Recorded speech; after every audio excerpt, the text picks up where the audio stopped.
Oh boy, Elliotte Friedman, man. Why do you have to go out there and drop juicy tidbits of info like this?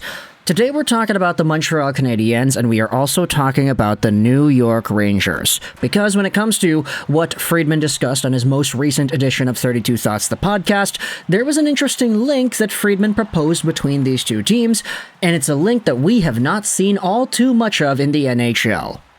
Offer sheets. Let's go out there and talk more about the Habs, because when it comes to the offer sheet, this is the team that has sort of been at the center and forefront of this conversation, of this entire world. Offer sheets rarely happen in the NHL, period, but when they do, they always seem to involve the Montreal Canadiens. The reason I say that is because the most recent few offer sheets have been, of course, the Kotkaniemi and Sebastian Aho offer sheets, split between the Canadiens and the Hurricanes, respectively. Now, it's been, aside from that, a decade since we have seen an offer sheet that did not involve the Habs. But what Elliotte Friedman says in 32 Thoughts Pod links the Montreal Canadiens to the New York Rangers in regards to another offer sheet. This is the quote of the podcast from yesterday.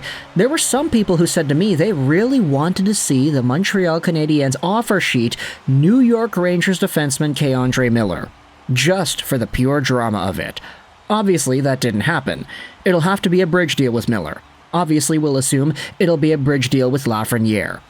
Now, let's go over the player here and talk about the idea of Montreal offer sheeting this guy just for the lulz, just because Friedman went out there and brought it up on the podcast. K'Andre Miller is a 23-year-old defenseman, 6'5", 216, left-handed guy, drafted by the Rangers in the first round of 2018. He was taken right around where he was supposed to go in the draft, and it was kind of evident based off of his NTDP play that this was a player that had a little bit more to give when it came to his offense and his growth. He was a big guy, but he could move. He could skate around the ice with grace. He had some really good offensive tools, and altogether, it combined to create a package that was really unique as a prospect for the Rangers. Definitely a lot more of a different type of defenseman than the Adam Foxes or the other offensively minded guys that are smaller. He was kind of the best of both worlds, K'Andre Miller was. And he eventually took those talents over to the Wisconsin Badgers, where he had 22 points in 26 games played as a freshman. He played with Cole Caulfield, which I think is sort of the incentive that brings this conversation up by Elliotte Friedman. Eventually, though, K'Andre Miller made the NHL. He had 12 points in 53 games in his rookie season, 20 points in 82 games in last year's worth of play, but this season is where he really broke out and came into his own. 43 points, 79 games played, as a 22, 23-year-old player. That's definitely an amazing number for a guy who was so young and still on his ELC, that when it comes to what K'Andre Miller can do next, the sky really is the limit for this player.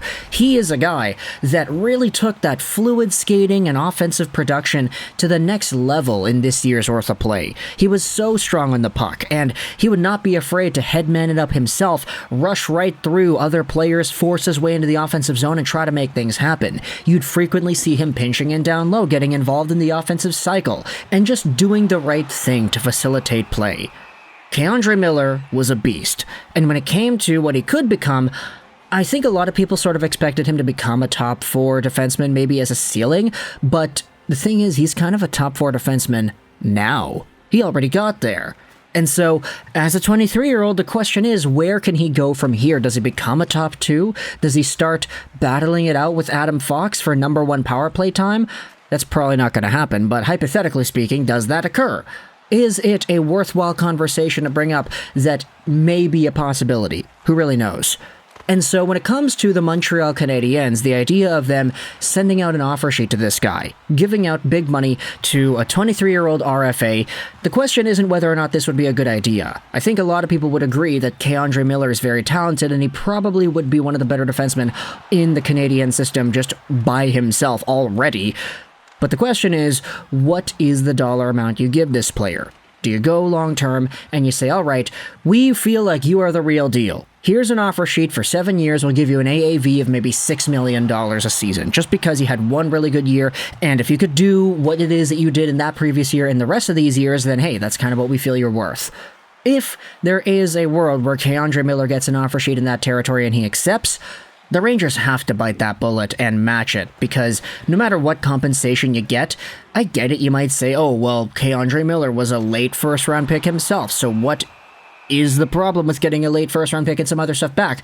The thing is, you can never ever guarantee that any of your draft picks become K'Andre Miller at any point in their careers. How many 6'5" fluid skaters who have offensive skill and defensive shutdown skills exist out there that happen to be defensemen and that can make the NHL by the time they're 22, 23 years old? K'Andre Miller made the NHL when he was younger, it's just he never really broke out until this season. The guy produced so many points, and he's only looking to get better. So even though the Rangers only have $6.1 million in projected cap space right now, K'Andre Miller is somebody that you absolutely have to prioritize in this conversation. They have to re-sign him. Like, I get you could talk about all the other UFAs, but, I mean, look, those guys are all gone. You signed Blake Wheeler at $800,000. It's okay. You can deal with your forwards. Lafreniere needs a contract too, but that guy's not going to get paid. The real big fish at the moment is K'Andre Miller. And so, whatever it is you have to do, get a trade out there, free up some salary, you just gotta give the guy his money. And no matter what the compensation is, I feel like K'Andre Miller, as a unicorn-type defenseman right now, he is invaluable. Like, you cannot go out there and allow an offer sheet to give another team this prize. Because that's what he is. He's a prize. And for the Montreal Canadiens, I mean, Friedman is going out there and specifically labeling them as the team that people were talking to him about that should offer sheet K'Andre. I feel like the biggest link here is that Cole Caulfield connection because they were Wisconsin Badgers together. But other than that, I mean, K'Andre Miller is probably a better defenseman than Michael Matheson, in my opinion. I'd say he's better than Caden Gooley, at the moment at least. And Jordan Harris, he's better than as well. He becomes the best defenseman on the Habs? Does he?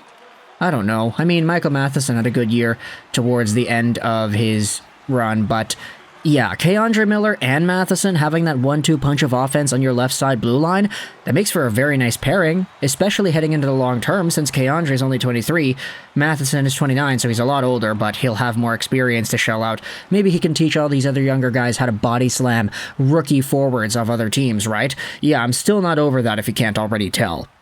But either way, let me know your thoughts in the comment section below about this entire idea that Friedman brought up on the podcast. Should the Montreal Canadiens go out there and offer sheet K'Andre Miller? Not because they need necessarily another left-handed D, but because this one is better than all the other ones that they have.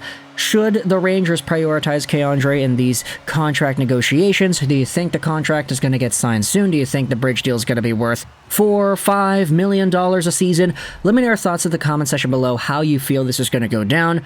But if an offer sheet does come about, do you think it's an automatic, okay, the Rangers have to match it? No matter what the offer is, they have to go out there and match it, because that's kind of what I feel like it is to me. Realistically, no team's going to go out there and give $8-9 million to K'Andre, so whatever number comes in, I feel like it's all within the realm of possibility that you just accept it and match. Habs fans, if the Canadiens did offer sheet K'Andre, do you think that's a good idea? And long-term, if it boils down to Hudson versus K'Andre, where do you end up putting your chips? I know it's a little bit early to have that conversation, but I feel like it's a fun hypothetical to bring up, isn't it?